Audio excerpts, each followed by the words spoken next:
ನಮಸ್ಕಾರ.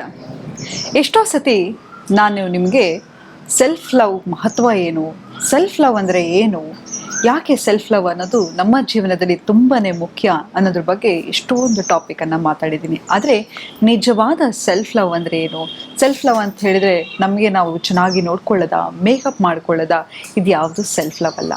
ಆದರೆ ನಿಜವಾದ ಸೆಲ್ಫ್ ಲವ್ ಏನು, ಯಾಕೆ ಸೆಲ್ಫ್ ಲವ್ ಅನ್ನೋದು ತುಂಬಾ ಮುಖ್ಯ ಅಂತ ಹೇಳಿದರೆ ಇವತ್ತು ನಾನು ಆ ಟಾಪಿಕ್ ಬಗ್ಗೆ ಮಾತಾಡ್ತಾ ಹೋಗ್ತಾ ಇದ್ದೀನಿ. ನೋಡಿ, ಒಂದು ವ್ಯಕ್ತಿ ಮಾತ್ರ ನೀವು ಸಾಯೋ ತನಕ ನಿಮ್ಮ ಜೊತೆ ಇರ್ತಾರೆ. ನಿಮ್ಮ ಜೊತೆ ಕಷ್ಟ ಆಗಿರಲಿ, ಸುಖ ಆಗಿರಲಿ, ನೋವಾಗಿರಲಿ, ದುಃಖ ಆಗಿರಲಿ, ಎಲ್ಲ ಟೈಮಲ್ಲೂ ಆ ವ್ಯಕ್ತಿ ನಿಮ್ಮ ಜೊತೆ ಇರ್ತಾರೆ. ಆ ವ್ಯಕ್ತಿ ಯಾರು ಗೊತ್ತಾ? ಈ ಕೂಡಲೇ ಕನ್ನಡಿ ಮುಂದೆ ಹೋಗಿ ನಿಂತ್ಕೊಳ್ಳಿ. ಹೌದು, ನೀವು ನೋಡ್ತಾ ಇರ್ತಕ್ಕಂತಹ ವ್ಯಕ್ತಿನೇ ನಿಮ್ಮ ಜೊತೆ ಇರೋರ್ತಕ್ಕಂಥವ್ರು. ಹೌದು, ಎಷ್ಟೋ ಸತಿ ನಮಗೆ ನಮ್ಮ ಬಗ್ಗೆ ಅರ್ಥನೇ ಮಾಡ್ಕೊಳ್ಳೋಕ್ಕೆ ಆಗೋದಿಲ್ಲ. ಎಷ್ಟೋ ಸತಿ ನಮಗೆ ನಮ್ಮ ಜೀವನದಲ್ಲಿ ಏನು ಬೇಕು ಏನು ಬೇಡ ಎಷ್ಟೋ ಸತಿ ನಿಮ್ಗೆ ಅನಿಸಿರುತ್ತಲ್ವ, ನಂಗೆ ಗೊತ್ತಿತ್ತು ಆ ವ್ಯಕ್ತಿ ನನ್ನ ಜೀವನದಲ್ಲಿ ನಾನು ಬಂದರೆ ನನ್ನ ಜೀವನ ಹಾಳಾಗುತ್ತೆ ಅಂತ, ಆದರೂ ಆ ವ್ಯಕ್ತಿಯನ್ನು ನನ್ನ ಜೀವನದಲ್ಲಿ ಬಿಟ್ಕೊಂಡೆ. ಎಷ್ಟೋ ಸತಿ ನನಗೆ ಅನಿಸಿತ್ತು ಆ ವ್ಯವಹಾರ ನನಗೆ ಒಳ್ಳೇದಲ್ಲ ಅಂತ, ಆದರೂ ನಾನು ತಪ್ಪು ಮಾಡಿದೆ. ಹೀಗೆ ಎಷ್ಟೋ ಸತಿ ಅನಿಸಿರುತ್ತೆ. ಯಾಕೆ ನಾವು ಮೊದಲನೇದಾಗಿ ತಪ್ಪು ನಿರ್ಧಾರಗಳನ್ನು ಮಾಡ್ತೀವಿ ಅಂತ ಹೇಳಿದರೆ, ನಮ್ಮಲ್ಲೇ ನಮಗೆ ಆ ಒಂದು ಸೆಲ್ಫ್ ಡಿಸ್ಕನೆಕ್ಷನ್ ಇರುತ್ತೆ. ನಮ್ಮನ್ನು ನಾವು ಎಷ್ಟೋ ಸತಿ ದ್ವೇಷ ಮಾಡ್ಕೋತಾ ಇರ್ತೀವಿ ಗೊತ್ತಿಲ್ಲದೆ. ಹೌದು, ಏನಪ್ಪ ಆಗುತ್ತೆ ಅಂತ ಹೇಳಿದರೆ, ನೋಡಿ, ನಮ್ಮ ಜೀವನದಲ್ಲಿ ಏನನ್ನಾದರೂ ಸಾಧನೆ ಮಾಡಬೇಕು ಅಂತ ಹೋಗ್ತೀವಿ. ಎಷ್ಟೋ ಸತಿ ಅನ್ಕೋತೀವಲ್ಲ, ನನ್ನ ಕೈಲಿ ಎಲ್ಲಾಗುತ್ತೆ, ನನಗೆಲ್ಲಿದೆ ಮಾಡೋ ಇದು. ನಾನು ಎಷ್ಟೋ ಸತಿ ನಮಗೆ ಯಾರನ್ನೋ ನೋಡಿದ್ರೆ ತುಂಬಾ ಇಷ್ಟಪಡ್ತಿರ್ತೀವಿ. ಅವ್ರನ್ನ ನೋಡಿದಾಗೆಲ್ಲ ನಮಗೇನೋ ಒಂಥರ ಸಂತೋಷ ಆಗ್ತಿರುತ್ತೆ, ಖುಷಿ ಆಗ್ತಿರುತ್ತೆ. ಆದರೆ ಪ್ರತಿ ಸತಿ ಅನ್ಕೋತೀವಿ, ನಾನು ಚೆನ್ನಾಗಿದ್ದೀನ ನೋಡೋಕ್ಕೆ, ಅವಳು ಯೋಗ್ಯತೆಗಿದ್ದೀನ ಅಥವಾ ಅವನ ಯೋಗ್ಯತೆಗಿದ್ದೀನ ಅಂತ ಹೇಳಿ ಎಷ್ಟೋ ಸತಿ ನಮಗೆ ನಾವು ನಮ್ಮನ್ನು ಕ್ರಿಟಿಸೈಸ್ ಮಾಡ್ಕೋತಾ ಹೋಗ್ತೀವಿ. ಬೇರೆ ಯಾರೋ ನಮ್ಮ ಬಗ್ಗೆ ಮಾತಾಡೋದಿರಲಿ, ನಮಗೆ ನಾವೇ ಕ್ರಿಟಿಸೈಸ್ ಮಾಡ್ತೀವಿ. ಎಷ್ಟೋ ಸತಿ ನಮ್ಗೆ ಯಾರೋ ಒಬ್ಬರು ಅವಮಾನ ಮಾಡಿರ್ತಾರೆ, ನೋವು ಮಾಡಿರ್ತಾರೆ, ನಾವು ತುಂಬ ಪ್ರೀತಿ ಮಾಡೋರು ತುಂಬಾ ದುಃಖ ಮಾಡಿರ್ತಾರೆ. ಆದರೆ ನಾವೇನು ಮಾಡ್ತೀವಿ, ಎಲ್ಲ ತಪ್ಪನ್ನು ನಮ್ಮ ಮೇಲೆ ಹಾಕೋತಾ ಹೋಗ್ತೀವಿ. ಇದು ಕೂಡ ಸೆಲ್ಫ್ ಹೇಟ್ರೆಡ್ನೆಸ್. ಈ ಸೆಲ್ಫ್ ಲವ್ವಿಂದ ಏನಪ್ಪ ಆಗುತ್ತೆ ಅಂತ ಹೇಳಿದ್ರೆ, ನಿಮ್ಮ ಜೊತೆ ಇರ್ತಕ್ಕಂತಹ ಕನೆಕ್ಷನ್ ಜಾಸ್ತಿ ಆಗ್ತಾ ಹೋಗುತ್ತೆ. ಈಗ ಎಕ್ಸಾಂಪಲು, ನಿಮ್ಮ ಅಕ್ಕನೋ ತಂಗಿನೋ ತುಂಬ ಕಷ್ಟಪಟ್ಟು ನಿಮ್ಮ ಹತ್ರ ಬಂದಿರ್ತಾರೆ ಅಂತ ಇಟ್ಕೊಳ್ಳಿ. ಅವರನ್ನು ಹೇಗೆ ಮಾತಾಡಿಸ್ತೀರಾ? ತುಂಬಾ ಕಂಪ್ಯಾಷನೇಟ್ ಆಗಿ, ಅಥವಾ ತುಂಬ ತಾಳ್ಮೆಯಿಂದ, ತುಂಬ ಸಹನೆಯಿಂದ, ಎಂಪತಿಯಿಂದ, ಸಿಂಪತಿಯಿಂದ ಅವ್ರ ಹತ್ರ ಮಾತಾಡ್ತೀರಾ. ಅದೇ ನಿಮಗೆ ಕಷ್ಟ ಆಗುವಾಗ ನಿಮ್ಮ ಮೇಲೆ ಯಾಕೆ ನೀವು ಅಷ್ಟು ಹಾರ್ಷ್ ಆಗಿರ್ತೀರಾ? ನಿಮ್ಮ ಬಗ್ಗೆ ನೀವು ಯಾಕೆ ಅಷ್ಟು ನಿಷ್ಕೃಷ್ಟವಾಗಿರ್ತೀರಾ? ಎಷ್ಟೋ ಸತಿ ನಮ್ಮ ಬಗ್ಗೆ ನಾವು ಎಷ್ಟು ಕ್ರಿಟಿಸೈಸ್ ಮಾಡ್ಕೋತೀವಿ ಅಂತ ಹೇಳಿದ್ರೆ, ನಾನು ಸರಿಗಿಲ್ಲ, ಅದಕ್ಕೆ ನನಗೆಲ್ಲ ಹಿಂಗಾಗ್ತಾ ಇದೆ ಅಂತ ಹೇಳಿ ಎಷ್ಟೋ ಸತಿ ನಮ್ಮ ಬಗ್ಗೆ ನಾವು ಮಾತಾಡ್ಕೊಂಡಿರೋದುಂಟು. ಆದರೆ ಸೆಲ್ಫ್ ಲವ್ ಏನಪ್ಪ ಅಂತ ಹೇಳಿದ್ರೆ, ನಿಮ್ಮ ಬಗ್ಗೆ ನಿಮ್ಮ ಕಾಳಜಿ ತಗೊಳ್ಳೋದಾಗಿರ್ಬೋದು, ನಿಮ್ಮ ಜೊತೆ ನಿಮಗೊಂದು ಒಳ್ಳೆ ಕನೆಕ್ಷನ್ ಆಗಿರೋದಾಗಿರ್ಬೋದು, ಇದೆಲ್ಲವೂ ಕೂಡ ಸೆಲ್ಫ್ ಲವ್. ಇದು ತುಂಬ ಅಂದರೆ ತುಂಬ ಮುಖ್ಯ. ಯಾಕಂತ ಹೇಳಿದ್ರೆ, ನೀವು ನೋಡಿ, ಯಾವಾಗ ನೀವು ನಿಮ್ಮನ್ನು ಪ್ರೀತಿಸ್ಕೊಳ್ಳಿಕ್ಕೆ ಶುರು ಮಾಡ್ತಿರೋ, ನಿಮ್ಮ ಸುತ್ತಮುತ್ತ ಇರೋರು ಎಲ್ಲರೂ ನಿಮ್ಮನ್ನು ಪ್ರೀತಿಸ್ತಾ ಹೋಗ್ತಾರೆ.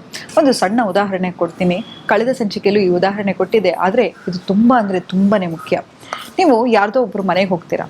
ಹೋದಾಗ ಆ ಮನೆ ತುಂಬ ಗಲೀಜಾಗಿರುತ್ತೆ. ಸಿಗರೇಟ್ ಪ್ಯಾಕೆಟ್ ಇರುತ್ತೆ, ಬಿಯರ್ ಬಾಟ್ಲುಗಳಿರುತ್ತೆ, ಊದ್ಕಡ್ಡಿ, ಕೂದಲು, ಕಸ ಕಡ್ಡಿ ಎಲ್ಲ ಇರುತ್ತೆ. ಆ ಮನೆ ಕಸ ಗುಡಿಸಿ ಎಷ್ಟು ವರ್ಷ ಆಗಿರುತ್ತೋ ಗೊತ್ತೇ ಇರಲ್ಲ, ಅಷ್ಟು ಗಲೀಜಾಗಿರುತ್ತೆ. ನಿಮ್ಮ ಬಾಯಲ್ಲಿ ಒಂದು ಚಾಕ್ಲೇಟ್ ಇರುತ್ತೆ, ಕೈಯಲ್ಲಿ ಚಾಕ್ಲೇಟ್ ರ್ಯಾಪರ್ ಇರುತ್ತೆ. ಆ ರ್ಯಾಪರನ್ನು ಏನು ಮಾಡ್ತೀರಾ? ಅಲ್ಲೇ ಹಾಕ್ಬಿಡ್ತೀರಾ ಅಲ್ವಾ? ಯಾರು ಡಸ್ಟ್ಬಿನ್ ಹುಡುಕ್ತೀರಾ? ಇಲ್ಲ. ಯಾಕಂತ ಹೇಳಿದ್ರೆ ಆಲ್ರೆಡಿ ಮನೆ ಫುಲ್ಲು ಗಲೀಜಾಗಿದೆ, ಏನಕ್ಕೆ ಅಂತ. ಅದೇ ಇನ್ನೊಂದು ಮನೆಗೆ ಹೋಗ್ತೀರಾ, ತುಂಬಾ ಚೆನ್ನಾಗಿರುತ್ತೆ, ಫ್ರೆಶ್ ಫ್ಲವರ್ಸ್ ಇರುತ್ತೆ, ಸುಗಂಧ ಭರಿತವಾಗಿರುತ್ತೆ, ಸೋಫಾ ಸೆಟ್ ತುಂಬ ಕ್ಲೀನಾಗಿರುತ್ತೆ, ಪಿಲ್ಲೋ ಕವರ್ಗಳಿರುತ್ತೆ, ಫ್ರೆಶ್ ಆಗಿರುತ್ತೆ. ಮನೆಗೆ ಹೋದ್ರೇ ಏನೋ ಒಂಥರ ಉಲ್ಲಾಸ ಅನಿಸ್ತಿರುತ್ತೆ. ಅದೇ ಸೇಮ್ ಚಾಕ್ಲೇಟ್ ರ್ಯಾಪರ್ ಇರುತ್ತೆ ನಿಮ್ಮ ಹತ್ರ, ಬಾಯಲ್ಲಿ ಚಾಕ್ಲೇಟ್ ಇರುತ್ತೆ. ಎಲ್ಲಿ ಹಾಕ್ತೀರಾ ರ್ಯಾಪರನ್ನು? ಡಸ್ಟ್ಬಿನಲ್ಲಿ ಅಲ್ವಾ? ಹಾಗೆ ನಮ್ಮನ್ನು ನಾವು ಯಾವ ರೀತಿ ನೋಡ್ಕೋತೀವಿ, ನಮಗೆ ಎಷ್ಟೋ ಸತಿ ನಮ್ಗೆ ಯಾರು ಕಂಡ್ರೂ ಇಷ್ಟ ಇರುತ್ತೆ, ನಾವೇ ಮೇಲ್ ಬಿದ್ಕೊಂಡು ಮಾತಾಡ್ಸೋದಾಗಿರ್ಬೋದು, ಅಥವಾ ನಮ್ಮ ತನವನ್ನು ನಾವು ಕಳ್ಕೊಳ್ಳೋದಾಗಿರ್ಬೋದು, ನಮ್ಮನ್ನು ನಾವು ಅವಮಾನ ಮಾಡ್ಕೊಳ್ಳೋದಾಗಿರ್ಬೋದು. ತಮಾಷೆಗೂ ಕೂಡ ನಿಮ್ಮ ಬಗ್ಗೆ ನೀವು ಕೆಟ್ಟದಾಗಿ ಮಾತಾಡ್ಕೊಳ್ಳಿಕ್ಕೆ ಹೋಗಬೇಡಿ.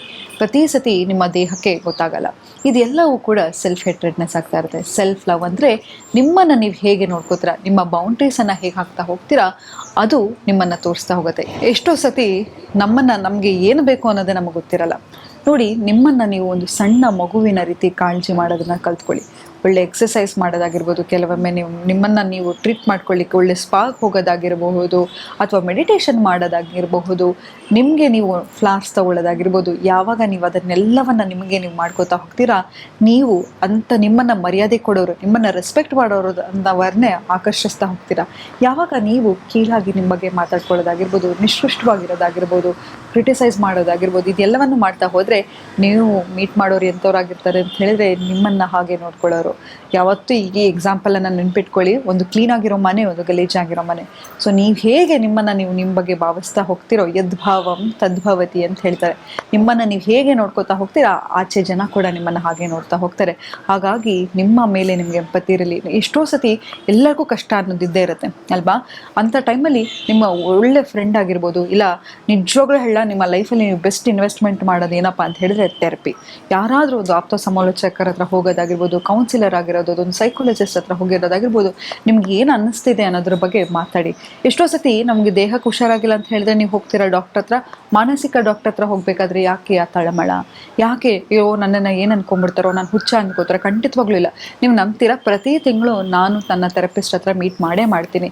ಅಥವಾ ಬೇರೆ ಬರೀ ನನ್ನ ಕೌನ್ಸಿಲರ್ ಹತ್ರ ಹೋಗೋದಾಗಿರೋದಾಗಿರ್ಬೋದಲ್ಲ, ನಾನು ಸೌಂಡ್ ಹೀಲಿಂಗ್ ತೊಗೊಳ್ಳೋದಾಗಿರ್ಬೋದು, ಅಥವಾ ಇನ್ನೊಂದು ನನಗೆ ಗೊತ್ತಿರ್ತಕ್ಕಂಥ ಸ್ಪಿರಿಚುವಲ್ ಹೀಲಿಂಗ್ ಆಗಿರ್ಬೋದು, ರೇಖಿ ಆಗಿರ್ಬೋದು, ಯಾವುದಾದ್ರೂ ಒಂದು ಹೀಲಿಂಗನ್ನು ನಾನು ತಗೊಳ್ತಾನೆ ಇರ್ತೀನಿ. ಯಾಕಂತ ಹೇಳಿದ್ರೆ ನನ್ನ ಮೇಲೆ ನಾನು ಇನ್ವೆಸ್ಟ್ ಮಾಡ್ಕೊಳ್ಳೋದು ತುಂಬಾ ಇಂಪಾರ್ಟೆಂಟ್. ಯಾಕಂತ ಹೇಳಿದ್ರೆ ನಾವು ಚೆನ್ನಾಗಿದ್ರೇ ನಾವೆಲ್ಲರ ಜೊತೆನೂ ಚೆನ್ನಾಗಿರೋಕ್ಕೆ ಸಾಧ್ಯ. ನಮ್ಮ ಜೊತೆ ಇರ್ತಕ್ಕಂಥ ಸಂಬಂಧ ಇದೆಯಲ್ವಾ, ಅದು ಮುಖ್ಯ. ಯಾವಾಗ ನಮಗೆ ನಮ್ಮ ಮೇಲೆ ಒಂದು ವಿಶ್ವಾಸ ಇರಲ್ಲ, ನಮ್ಮ ಮೇಲೇ ನಮಗೆ ಒಂದು ಕನೆಕ್ಷನ್ ಇರಲ್ವೋ, ಯಾರ ಜೊತೆ ಕೂಡ ನಾವು ಖಂಡಿತವಾಗ್ಲೂ ಚೆನ್ನಾಗಿರೋಕ್ಕೆ ಸಾಧ್ಯ ಇಲ್ಲ. ಹಾಗಾಗಿ ನಮ್ಮ ಜೊತೆ ಇರ್ತಕ್ಕಂಥ ನಮ್ಮ ಕನೆಕ್ಷನನ್ನು ಬೆಳೆಸ್ಕೊತಾ ಹೋಗಿ, ನಿಮ್ಮ ಮೇಲೆ ನೀವು ಇನ್ವೆಸ್ಟ್ ಮಾಡ್ಕೊಳ್ಳೋದಾಗಿರ್ಬೋದು, ನಿಮಗೆ ನೀವು ಚೆನ್ನಾಗಿ ಟ್ರೀಟ್ ಮಾಡ್ಕೊಳ್ಳೋದಾಗಿರ್ಬೋದು. ನೀವು ಎಷ್ಟೋ ದುಡಿತೀರಾ, ಅದರ 5% ನಿಮಗೆ ನೀವು ಇನ್ವೆಸ್ಟ್ ಮಾಡ್ಕೊಳ್ತಾ ಹೋಗಿ. ಚೆನ್ನಾಗಿ ಡ್ರೆಸ್ ಮಾಡ್ಕೊಳ್ಳಿ, ನಿಮ್ಮ ಬಾಡಿಯನ್ನು ಕಟ್ನಿಟ್ಟಾಗಿಡಿ. ನೀವು ಯಾವಾಗ ನೋಡೋಕ್ಕೆ ಚೆನ್ನಾಗಿ ಕಾಣಿಸ್ತೀರ, ನೋಡೋಕ್ಕೆ ಚೆನ್ನಾಗಿರಬೇಕು ಅಂತ ಹೇಳಿದ್ರೆ ಬಣ್ಣ ಮಾತಾಡ್ತಾ ಇಲ್ಲ, ಅಥವಾ ಆಕರ್ಷಕವಾಗಿರಬೇಕು ಅಂತಲ್ಲ. ದೇವ್ರು ಕೊಟ್ಟಿರ್ತಕ್ಕಂಥ ಮೊದಲನೇ ಗಿಫ್ಟ್ ಏನಪ್ಪ ಅಂತ ಹೇಳಿದ್ರೆ ನಮ್ಮ ದೇಹ. ಅದನ್ನು ಗಟ್ಟಿಮುಟ್ಟಿಯಾಗಿ ಇಟ್ಕೊಳ್ಳಿ, ಅದನ್ನು ಆರೋಗ್ಯವಾಗಿ ಇಟ್ಕೊಳ್ಳಿ, ಅದನ್ನು ಅಚ್ಚುಕಟ್ಟಾಗಿ ಇಟ್ಕೊಳ್ಳಿ. ಅದು ನೀವು ದೇವರಿಗೆ ತೋರಿಸ್ತಕ್ಕಂತಹ ಗ್ರ್ಯಾಟಿಟ್ಯೂಡ್ ಅಲ್ವಾ? ಎಷ್ಟೋ ಜನಕ್ಕೆ ಹುಟ್ಟತಾನೆ ಉನ್ನತೆ ಇರುತ್ತೆ, ಆದರೆ ಎಲ್ಲವನ್ನು ಕೊಟ್ಟಿರ್ತಕ್ಕಂತಹ ಭಗವಂತನಿಗೆ ನೀವು ಹೇಗೆ ಗ್ರ್ಯಾಟಿಟ್ಯೂಡ್ ತೋರಿಸ್ಬೇಕು ಅಂತ ಹೇಳಿದ್ರೆ, ಈ ಬಾಡಿಯನ್ನು ಅವ್ನು ಹೇಗೆ ಕೊಟ್ಟಿದ್ನೋ ಹಾಗೆ ವಾಪಸ್ ತೊಗೊಂಡೋಗೋದು. ಸೊ ಅದು ನಮ್ಮ ಜವಾಬ್ದಾರಿಯಾಗಿರುತ್ತೆ. ಹಾಗಾಗಿ ನಿಮ್ಮ ಆರೋಗ್ಯ ನಿಮ್ಮ ಕೈಯಲ್ಲಿರಲಿ. ನಿಮ್ಮ ಮಾನಸಿಕ ಪರಿಸ್ಥಿತಿಯನ್ನು ಸುಧಾರಿಸ್ಕೊಳ್ಳಿ, ಮೆಡಿಟೇಷನನ್ನು ಮಾಡಿ, ಜರ್ನಲಿಂಗ್ ಮಾಡಿ. ಅಥವಾ ನಿಮಗೆ ನೀವು ಯಾವಾಗ ನಿಮಗೆ ಕಷ್ಟ ಬರುತ್ತೆ, ಯಾರು ಸಿಂಪತೈಸ್ ಮಾಡೋದು ಬೇಕಾಗಿಲ್ಲ, ನಿಮ್ಮ ಮೇಲೆ ನೀವು ಕ್ರಿಟಿಸೈಸ್ ಮಾಡ್ಕೋಬೇಡಿ.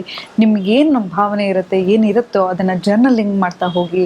ತಿಂಗಳಿಗೆ ಒಂದ್ಸತಿ ಆದರೂ ಯಾವುದೋ ಒಂದು ಥೆರಪಿ ತೊಗೊಳ್ಳೋದಾಗಿರ್ಬೋದು, ಅಥವಾ ಒಂದು ಹೊಸ ಜಾಗಕ್ಕೆ ಟ್ರಾವೆಲ್ ಮಾಡೋದಾಗಿರ್ಬೋದು, ಇದೆಲ್ಲವೂ ನಿಮ್ಮ ಜೊತೆ ಇರ್ತಕ್ಕಂಥ ನಿಮ್ಮ ಕನೆಕ್ಷನನ್ನು ಇಂಪ್ರೂವ್ ಮಾಡುತ್ತೆ.